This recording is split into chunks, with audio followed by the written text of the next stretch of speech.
राम प्रसाद अपने ऑटो में बहुत गुस्से में घर आया था। वो घर आके पार्किंग भी ठीक से नहीं करता है। गाड़ी को दीवार से चिपकाकर लगा के वो उतने ही गुस्से में वहां मौजूद एक बेड पे बैठता है। वही दरवाजे के पास उसके लिए इंतजार कर रही उसकी पत्नी रमा देवी ये सब देख, अरे क्या हुआ जी, क्यों इतना गुस्सा? गुस्सा नहीं तो और क्या आएगा, ऐसे वो क्रोध में बात करता है। हाय भगवान, पहले ये तो बताओ कि हुआ क्या, इस गुस्से का कारण क्या है? अरे हर रोज इतना मेहनत करके जो पैसे मैं कमा रहा हूँ वो सब तो पेट्रोल भरवाने में ही जा रहा है। अब मेरे बचत के क्या पैसे रहेंगे और मैं क्या कमाऊंगा?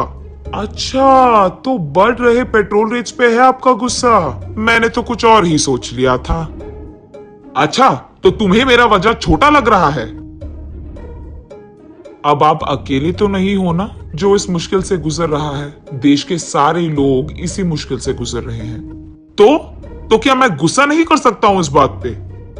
नहीं, मैं ये कह रही हूँ कि सिर्फ आपके गुस्से से कुछ नहीं होगा। आपकी ही तरह अगर सभी को इतना गुस्सा आया, सिर्फ तभी इस मुसीबत का एक हल मिलेगा। अच्छा, तो मैं क्या करूं वो भी तुम ही बता दो। तो पहले आप इस पेट्रोल रेट्स के बारे में सोचना बंद कीजिए और ये सोचिए कि हर रोज आपके ऑटो चढ़ रहे ग्राहकों को दुगना कैसे बनाएं। मतलब अब मैं क्या करूं? मेरे एक ऑटो को दो में बनाऊं या फिर मेरे ऑटो के पीछे एक और ऑटो लगाऊं? ऐसे पूछता है गुस्से में। इतने में रमा देवी कुछ कहने ही जा रही थी कि रामप्रसाद को ऐसे लगता है कि अचानक उसे कुछ समझ आया और वहां से उठकर तुरंत उसके ऑटो के पास जाकर उसे जांचने लगता है। ये देख रमा देवी, क्या हुआ जी, अब फिर से क्या हो गया? ऑटो को ऐसे जांच क्यों रहे हो आप? खा जाओगे क्या उस ऑटो को?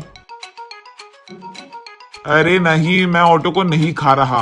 अभी मुझे एक अच्छा आइडिया मिला है, बस यही सोच रहा हूँ कि उसको करके कैसे दिखाऊं, ऐसे कहता है। फिर रमा देवी कुछ कहने ही जा रही थी कि रामप्रसाद उसको सुने बिना ऑटो में बैठकर वहां से चले जाता है। ये आदमी तो मुझे कभी समझ में नहीं आएगा, ये सोचकर वो अपने काम करने लग जाती है। बहुत देर के बाद रामप्रसाद उसके घर लौटता है। रमा देवी अपने पति रामप्रसाद को और उसके द्वारा लाए गए उस अजीब ऑटो को देखते ही रह जाती है। ये क्या है जी? ऐसे पूछती है आश्चर्यचकित होकर। अब तुम ही तो कह रही थी कुछ देर पहले कि मेरे ग्राहकों को दुगना बनाना चाहिए, तभी मुझे ये विचार आया। मैं एक पुराने ऑटो को लेकर उसके सामने के भाग को काट कर उस भाग को मेरे ऑटो से जोड़ दिया है मैंने। अब मेरे ऑटो बहुत सारे लोग चढ़ेंगे और मुझे ज्यादा पैसे भी मिलेंगे। मेरा पति तो बहुत चालाक है, ऐसे कहकर खुश हो जाती है रमा देवी। अगले दिन से रामप्रसाद की सोच के अनुसार ही बिना कोई मतलब के भी बहुत सारे लोग रामप्रसाद के अनोखे ऑटो में सैर करने चढ़ जाते थे और इसी कारण उसको बहुत सारे पैसे मिलने लगे। उसका तो लाभ चल रहा था। ऐसे ही कुछ दिनों में रामप्रसाद का ऑटो सुबह से शाम तक बहुत भीड़ था और पैसे भी उसे ऐसे ही मिलते थे, इतना कि रामप्रसाद को आराम करने का भी समय नहीं था। ऐसे कुछ दिन चल रहा था। उसके बाद उसके भीड़ित ऑटो को देख पुलिस उसके पास आते हैं। ऑटो को रोककर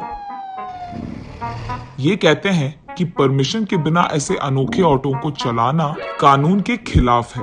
इसीलिए वो लोग रामप्रसाद को गिरफ्तार करके उसके ऑटो को भी स्टेशन ले आते हैं। पुलिस स्टेशन पहुंचने पर रामप्रसाद देखता है कि उसके ही ऑटो के जैसे वहां एक और ऑटो मौजूद है। वो देख उसे लगता है कि उसी की तरह किसी और को वही विचार आया होगा। ये सोचते हुए वो पुलिस स्टेशन के अंदर जाता है। वहां मौजूद पुलिस इंस्पेक्टर, क्या सोच रहे हो तुम अपने आप को? तुम्हारे इस अनोखे ऑटो में लोगों को बिठाकर ग्राहकों को डराना चाहते हो तुम? और इतना ही नहीं, तुम अपने ही जैसे ऑटो बनाकर बेच भी रहे हो। चल क्या रहा है हाँ? ऐसे पूछता है वो police officer. Sir, petrol rate बढ़ जा रहे हैं और पैसे कम पड़ गए, इसलिए पैसे कमाने के लिए मैंने अपना दिमाग का इस्तेमाल करके इस ऑटो को ऐसे बनाया, लेकिन मैंने कभी भी ऐसे वाले ऑटो बनाकर किसी को बेचा नहीं साहब।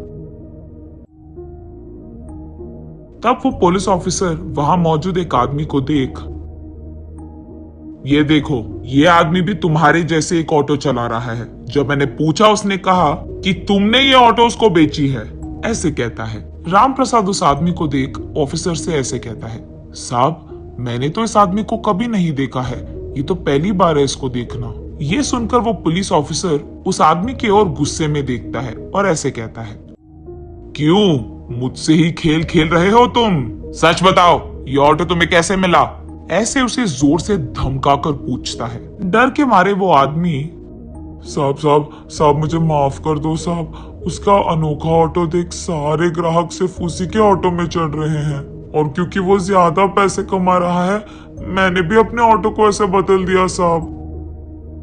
सुनो, इस आदमी को जेल में डाल दो और इसका ऑटो कहीं पे बेच दो। आज से ऐसे ऑटो नहीं बनाएंगे, उसका ख्याल भी रखो। ऐसे कहता है वो पुलिस ऑफिसर।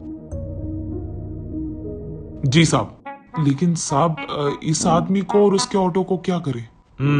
अब से ये आदमी हमारे डिपार्टमेंट में ड्राइवर का काम करेगा। उसी ऑटो में वो हर रोज ट्रैफिक रूल्स के बारे में, रोड पे सुरक्षित रहने के बारे में, ट्रैफिक रूल्स के खिलाफ जाने पर क्या क्या होगा, ये सब माइक लगाकर ये सारे शहर के गली गली में घूम कर बोलेगा। सब लोगों को ये अपने ऑटो में घूमते हुए जागरूकता देते रहेगा। ये कहकर वो पुलिस ऑफिसर वहां से चले जाता है। ये सुनकर रामप्रसाद, हाँ भगवान का शुक्र है मुझे कोई तो नौकरी मिला, महीने का इतना पैसा भी मिल रहा है मुझे, अब जो है उसमें खुश रहूंगा मैं। ये कहकर वो चुपचाप खुशी में अपने घर चले जाता है।